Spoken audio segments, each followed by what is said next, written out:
Okay, magbubukas tayo ngayon dito sa ano, dapat ay bubuksan natin noong December 28, pero nagpabukas na yung bata natin. Si Roy. Ayan. Ayan, puno. Puno. Ano pa pa ngayon? 17. 17. So 20 days lang. 20 days.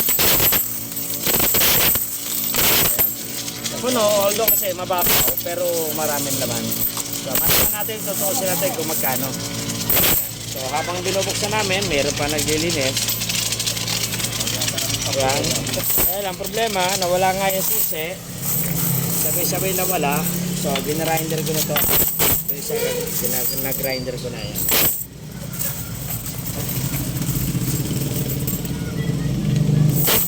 So, walang sumba si Roy. Kaya magiinom na lang dito yan. Kaya naman tayo niyan. Hulugan mo na siya, Roy. Hulugan mo na. Ay, babal. Tubig? Hulugan mo na. Ayan, sabon niya, tanga. Ba, sabok ulit, balo. Pabli mo na. Baka lumabad naman yung tubig.